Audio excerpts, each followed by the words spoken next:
Hi, I'm Sue Ann Cordell, and I thank you so much for joining me today on my podcast. So I have a question for you. How long has it been since you've laughed? How long has it been since you have had a leaning over belly ache laugh? Oh, I don't know about you, but there are days when I just need that. Do you have times when you're just working so hard and you're so focused on what you're doing that you just forget to find humor in the day? You go from one place to the next thing you know, it's the end of the day, and you have not had a smile on your face one single time. Well, laughter is contagious, and it's so good for our souls. So I want to challenge you today to find some reasons to laugh. And I want to just start off with trying to get you to laugh. Right now, I'm going to start laughing. And let's see how long it takes you to join in. Are you ready?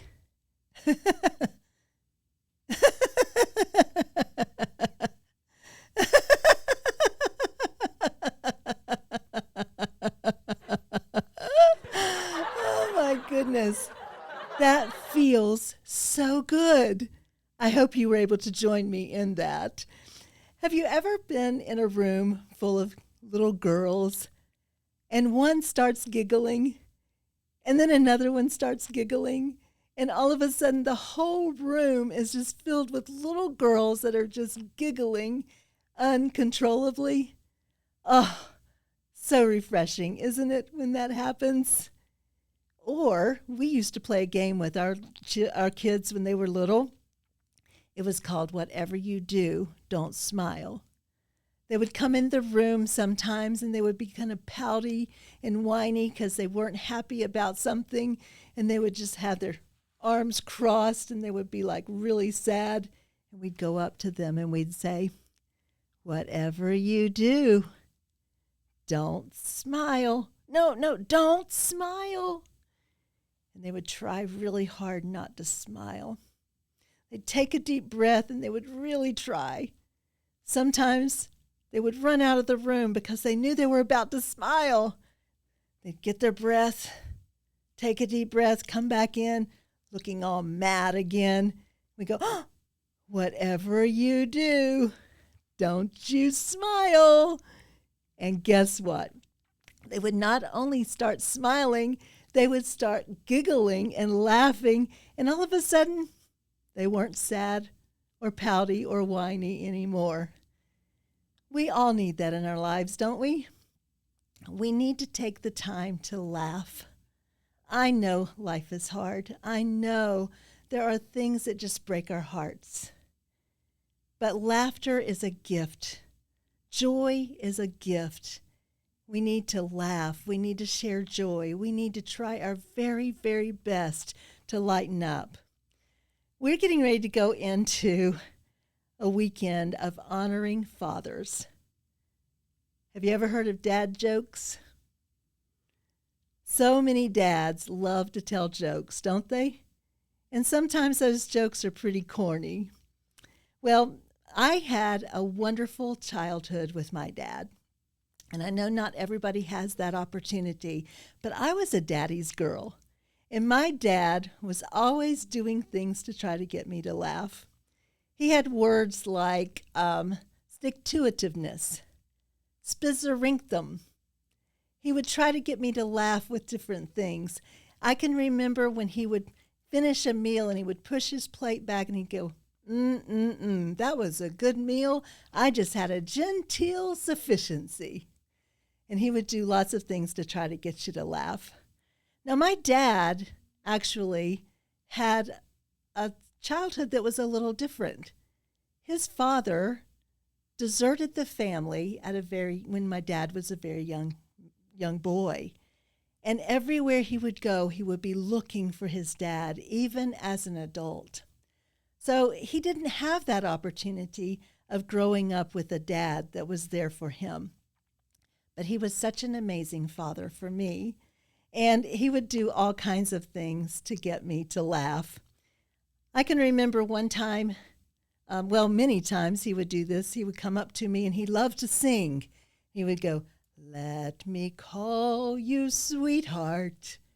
I'm in love with you. And I go, Dad, please stop. Let me call you sweetheart. And he would sing songs like that to me, and I would be like, oh, please don't do that, Dad. Oh, boy, I sure do wish he was here for me to hear those songs now. We are going to be honoring dads this weekend. And dad jokes are something that we all can think of, funny stories that our dads have had.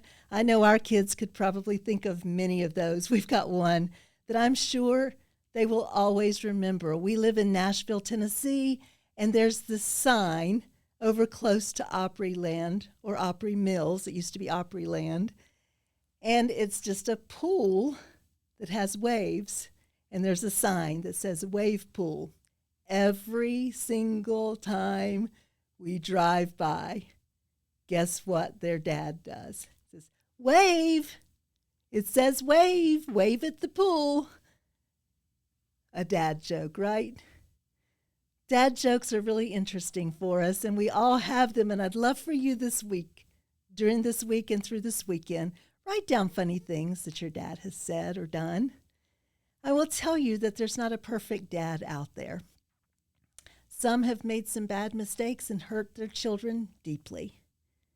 But there's still room for forgiveness on both parts. I want to dedicate this podcast to my dad.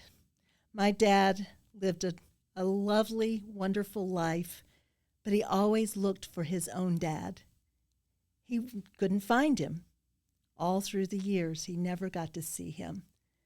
But when I was growing up, I knew that I was a daddy's girl. And if I had any questions at all, any time on anything, I always went to my dad. But then I got a phone call one day from my mother, and she said, your dad has been diagnosed with cancer, and he's not going to live too much longer. I was devastated. The dad that had kept me laughing all those years and singing fun songs with me and doing all these things wasn't going to be around much longer. And when I was 21 and he was 48, he passed away. I had gone to my dad for everything. And I could hear his voice saying, Sue Ann, you're only going to live on this earth one time. Don't be miserable doing it. I could hear some of his funny jokes. I could hear his songs. I could hear different things. But I had to make a decision. My dad wasn't there for me anymore. I knew that he loved me, but he wasn't ever going to be here on this earth again. And I made a decision at that point in time that I knew from my dad's teachings that I had a heavenly Father that I could go to for anything, anytime. And what I want to encourage you with this weekend is to understand that dads aren't perfect. Oh my goodness, they have some funny dad jokes, don't they? But they're not perfect. But you know what? We're not perfect either. But we have a heavenly Father who is perfect, who loves us all very, very much. So let's honor the dads in our lives. And if they're still here with you, make sure you give them a call. Make sure you thank them for all the funny jokes they've done for you and the times they showed up for your ball games, the times they showed up to be at your dance recitals. And just understand, they're not perfect, but neither are you. We have a heavenly Father who is. I want to share one thing with you before we go today. My dad was, I think, the king of corny jokes. And he always said, I have to do corny jokes because it says in the Bible that I have to do this. And so years ago, we made a plaque for him because he would always say, Proverbs 11:26 says this, he that withholdeth corn, the people shall curse him. He said, I'm required to do corny jokes. Well, I'm thankful for all the times that I have when I can laugh about funny things with my dad. And I want you today, even if you're having a sad time thinking about things in your life that are heartbreaking, do your very best to find some reasons to laugh. Laughter truly is contagious, and it truly is something that will fill your soul with joy. Have a great day, and I look forward to seeing you again very soon.